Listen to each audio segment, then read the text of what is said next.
السلام علیکم ملګرو. په ورلډ کپ کې ډیر زیات یو خطرناک میچ شوی دی. که تاسو دغه میچ سکور کارت شریک کوم د ساوث افریقا او د نیپال ترمنز میچ شوی دی. نو نیپال ټیم د ساوث افریقا ټیم نه بڼکې خلاصې کړې دي. بڼکې نو هغه شریک کوم بل طرف ته یوګانډا او نیوزیلینډ ترمنځ میچ شوی دی. نیوزیلینډ ډیر په ښه مارجن سره ګټلی دی. خو د هغې نه مخکې راځو د بیګاني میچ باندې خبره کوو. د آیرلینډ او د یو اس اے ترمنځ چې کوم میچ و د پاکستان د قسمت ته زه حیران یم. اول چې د پاکستان یو اس اے ټیم ته پاکستان چې کله اولنی میچ یو 1.5 سکور ټارګټ ورکو.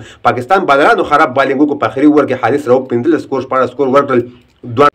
پاکستان ټیم هغه میچ وبېلو او سپر اوور ته میچ لاړو. په سپر اوور کې محمد امیر به خراب بالینګ وکړو ورکو. هغه سکور پاکستان ټیم پوره نه کړل. موږ تاسو به راشو د انډیا خلاف پاکستان ګټل میچ وبېلو. 119 سکور چې کوم اسان هدف و پاکستان ټیم ته هغه پاکستان ټیم چیس نه کړل. پاکستان بیټسمنانو هلته کارکردګي ونه کړه. بالرانو ښه کارکردګي وکړه. که په درېیم ځل باندې موږ راشو د پاکستان قسمت ته موږ ګورو د یو اس اے او د آیرلینډ چې کوم میچ و چې باران ونه شي ځکه چې باران وشي نو بیا یو اس اے مطلب 15 پوینټونه کې یو اس اے ډایرکټ وځي. نو د آیرلینډ او د یو اس اے میچ ونه شو.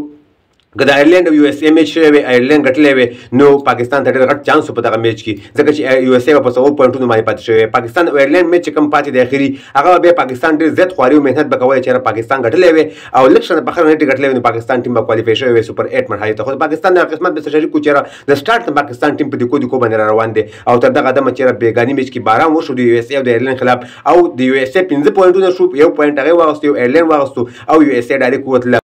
نو د ټول پاکستان کرکټ فین چې څومره هم دي د هغې زړونه یې مات کړل. پاکستان کرکټ ټیم ډېره بېکاره کارکردګي وکړه. اوس په پاکستان ټیم سوپر 8 مرحلې ته کوالیفای کړی وی او پاکستان کرکټ فین چې څومره هم دي هغه به خوشحاله وي. خو به هر حال کرکټ د هار جیت دا پکې شته دی.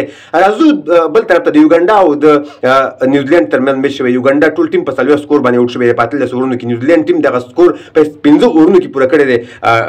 مطلب نیوزیلینډ ټیم خو میچ وګټو خو هېڅ فایدې ولا ورنه کړه ځکه چې نیوزیلینډ او یوګانډا چې کوم ګروپ دی د افغانستان ګروپ دی سی والا دغه کې افغانستان او ویسټ انډیز کوالیفای شوي دي. بل طرف ته که راشو ساوث افریقا ټیم او د نیپال ټیم چې کوم ترمنځ کوم ګرم میچ شوی دی. نن افریقا ټیم کا میچ بېللی وی هغې ته هم مشکلات پیدا کېدل خو میچ یې وګټو. ساوث افریقا ټیم 115 سکور کړي. نیپال ټیم 114 سکور وکړه. په یو سکور باندې دغه میچ ویل نیپال ټیم نیپال ټیم باندې اپسیټ کړی وی. ډېر غټ اپسیټ به کړی وی. افریقا ټیم بیا والی وی هغه ټیم چې په دغه ورلډ کپ کې افریقا ټیم میچ نه دی بېللی. ټول میچونه یې ګټلي دي. نیپال ټیم په یو سکور باندې دغه میچ وبېلو او افریقا ټیم په یو سکور باندې دغه میچ په خپل نوم باندې کو کوالیفای وکړه. د سوپر 8 مرحلې ته داخل شو. نو دغه و د ننني میچونو سکور کارت تاسو مې شریک کړل. د پاکستان دغه قسمت مې سره شریک کړو. د یو اس اے او د آیرلینډ ترمنځ چې کوم میچ و بېګا باران پکې وشو هغه میچ ونه شو. یو اس اے یو پوینټ واغستو. یو اس اے ډایرکټ لاړله سوپر 8 مرحلې ته.